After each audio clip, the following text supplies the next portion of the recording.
L'équipe de France est de retour ce mois-ci pour jouer 4 matchs de Ligue des Nations. Après avoir joué leurs 2 premiers matchs, le moins qu'on puisse dire c'est que les résultats sont loin d'être satisfaisants. À 5 mois de la Coupe du Monde au Qatar, j'ai pensé que c'était le bon moment pour faire un point bleu.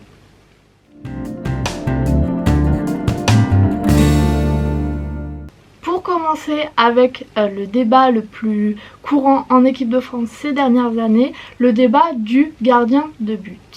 Alors oui, pour être très clair, Marc Maignan c'est le futur de l'équipe de France, c'est le futur gardien de l'équipe de France, mais à mon sens, pour aller à la Coupe du Monde, il faut garder Hugo Lloris, et ce pour 2 raisons. Tout d'abord, Hugo Lloris c'est le gardien titulaire depuis à peu près 10 ans. Il est encore au niveau. Il fait encore de très bons matchs, de très bons arrêts. Son dernier mauvais match en équipe de France remonte à quand même pas mal de temps. Il fait rarement beaucoup d'erreurs dans un match. Donc pour moi, je vois pas la nécessité absolue de le remplacer dans l'immédiat. La deuxième raison, c'est que c'est le capitaine de l'équipe de France depuis une dizaine d'années aussi.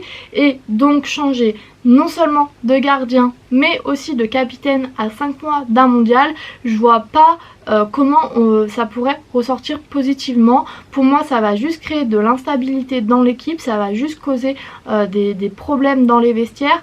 Donc oui, Marc Maignan, à long terme, c'est lui qui va prendre la relève, c'est lui qui sera gardien numéro 1 au prochain Euro, par exemple, mais là, dans l'immédiat, il n'y a pas nécessité de changer de gardien de but. La transition se fera lentement, doucement et calmement après le mondial, mais pour aller au mondial, il faut garder une base, il faut garder le capitaine, il faut garder le gardien de but. Je pense que Didier Deschamps a été clair là-dessus, donc pour moi c'est un peu un non-débat parce que la place d'Hugo Lloris en équipe de France est trop importante pour qu'on le sorte à seulement 5 mois d'une compétition aussi importante que la Coupe du Monde.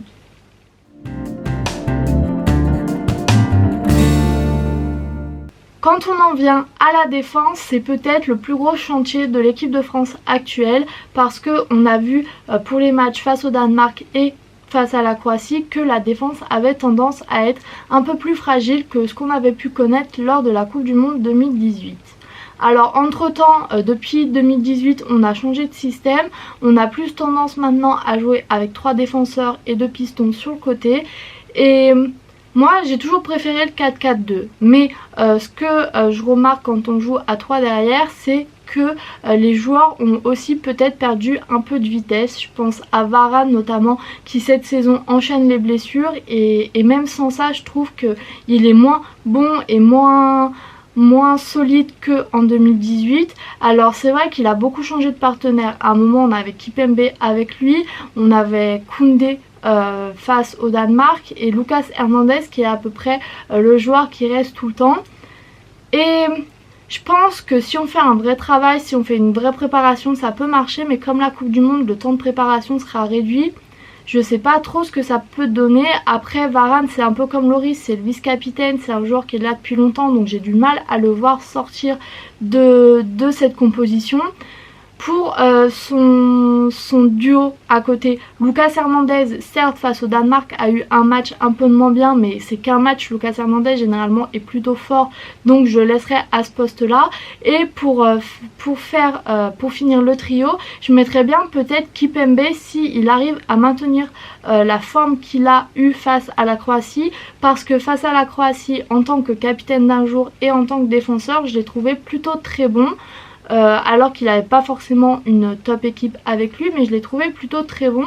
Donc oui, peut-être un trio Lucas Hernandez, Varane, Kimpembe, ça peut aller bien. Après Kimpembe, le problème c'est que on sait aussi qu'il y a des moments où il se déconcentre assez vite, où il peut amener des erreurs, donc Kimpembe c'est sous réserve qu'il fasse des bons matchs sur la durée, qu'il arrive à garder sa concentration. Après on voit aussi que y a plus en plus de joueurs qui poussent en défense, parce que par exemple pour pallier à la blessure de Varane, Didier Deschamps a appelé Konaté, il voulait appeler Wesley Fofana, donc on voit qu'il y a des possibilités pour changer cette ligne défensive, qu'il y a des possibilités de réflexion. Pour les pistons, je pense que garder Théo Hernandez c'est pratiquement certain, parce que oui, face au Danemark, il a fait un mauvais match. Son alignement défensif est responsable des 2 buts, mais À part ça, à part ce match, il a été plutôt bon en équipe de France depuis qu'il est arrivé.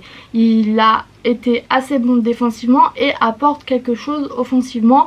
Donc un mauvais match ça arrive, si ça dure pas sur la durée, je pense que sa place à la Coupe du Monde est pratiquement assurée. De l'autre côté, on a Kingsley Coman qui fait le piston aussi, et même si son apport en équipe de France est peut-être moindre ces derniers temps, je trouve que ça fait quand même un bon piston parce que il a la vitesse, il a les capacités, il apporte un danger offensif.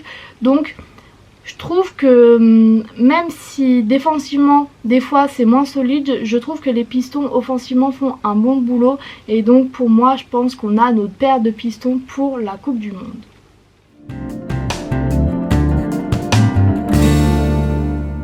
Pour le milieu de terrain, là c'est un peu compliqué parce que en fonction de comment on joue, on peut pas mettre tous les joueurs que j'aimerais qu'on mette.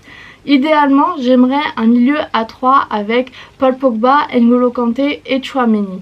On joue avec un milieu à 2 et donc Tchouaméni et N'Golo Kanté ont joué ensemble parce que Paul Pogba est blessé.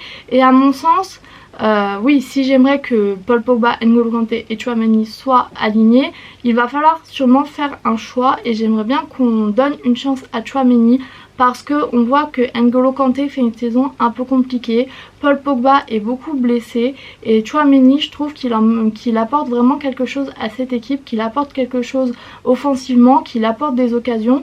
Donc oui, j'aimerais bien le voir à la Coupe du Monde en titulaire parce que je trouve qu'il a quand même montré qu'on pouvait compter sur lui.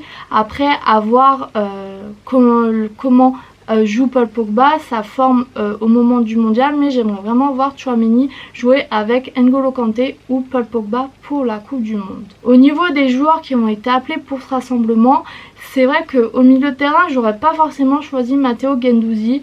Face à la Croatie, il est loin de m'avoir convaincu. Je le trouve pas assez combatif, je le trouve pas assez bien placé et qui cherche vraiment à récupérer le ballon quand il le perd. Quand on voit que Eduardo Camavinga n'a pas été rappelé alors qu'il fait une très bonne saison avec le Real Madrid, quand on voit que Maxence Cacré a fait une assez bonne saison avec Lyon alors que c'est pas facile tous les jours à Lyon, j'ai du mal à comprendre le choix de Matteo Guendouzi.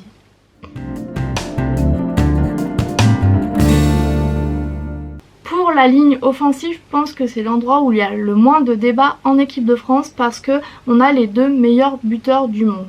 Benzema et Mbappé, eux, ils seront là pour la Coupe du Monde maintenant qu'on a donné à Benzema le goût de l'équipe de France, qu'on l'a rappelé en équipe de France. J'ai du mal à le voir en sortir. Mbappé, c'est le plus gros espoir européen actuellement, donc on va pas le mettre sur le côté pour la Coupe du Monde non plus. Le seul petit point d'interrogation que j'ai, ça serait peut-être Griezmann, parce qu'on voit qu'en ce moment il a beaucoup de mal à être décisif en équipe de France, en club, dans toutes les dimensions de son jeu. Alors oui, ça reste un leader, ça reste un joueur qui est là depuis longtemps aussi, mais entre Griezmann, Pogba, Varane et Lloris, on peut pas continuer à choisir les joueurs seulement parce qu'ils sont là depuis 10 ans, on va dire. Alors oui, il faut en garder. On garde Hugo Lloris, on garde Varane, on garde Pogba. Mais est-ce que garder Griezmann pour cette raison, c'est une bonne raison ?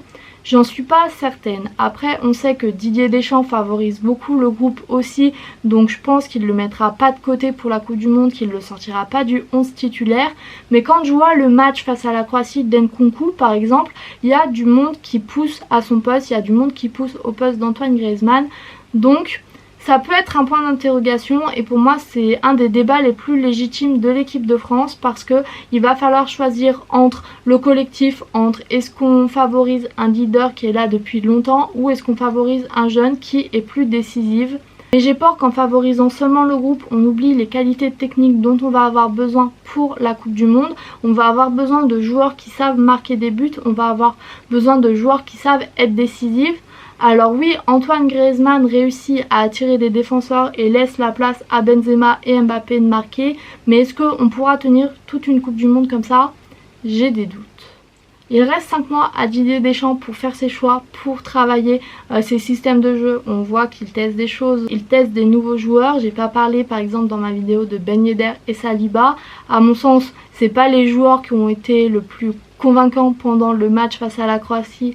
donc c'est en partie pour ça que j'en ai pas parlé, parce que pour moi ils n'ont pas leur place dans un 11 titulaire à la Coupe du Monde. Mais on voit que Didier Deschamps tente des choses, on voit qu'il a lancé Jonathan Klaus aussi ces derniers rassemblements, donc il reste du temps pour travailler, il reste du temps pour se mettre dans le bon sens pour la Coupe du Monde. Oui, les 2 matchs qu'on a fait là sont loin d'être un niveau de champion du monde, mais j'ai confiance en Didier Deschamps pour trouver les solutions aux problèmes de l'équipe de France. J'ai confiance en lui pour motiver l'équipe pour aller chercher cette 3e étoile. Didier Deschamps a prouvé qu'il était capable d'aller gagner des titres, donc j'ai confiance en lui pour cette Coupe du Monde. Pour cette vidéo, je vais m'arrêter là. J'espère qu'elle vous aura plu et quant à moi, je vous dis à bientôt pour une nouvelle vidéo et salut!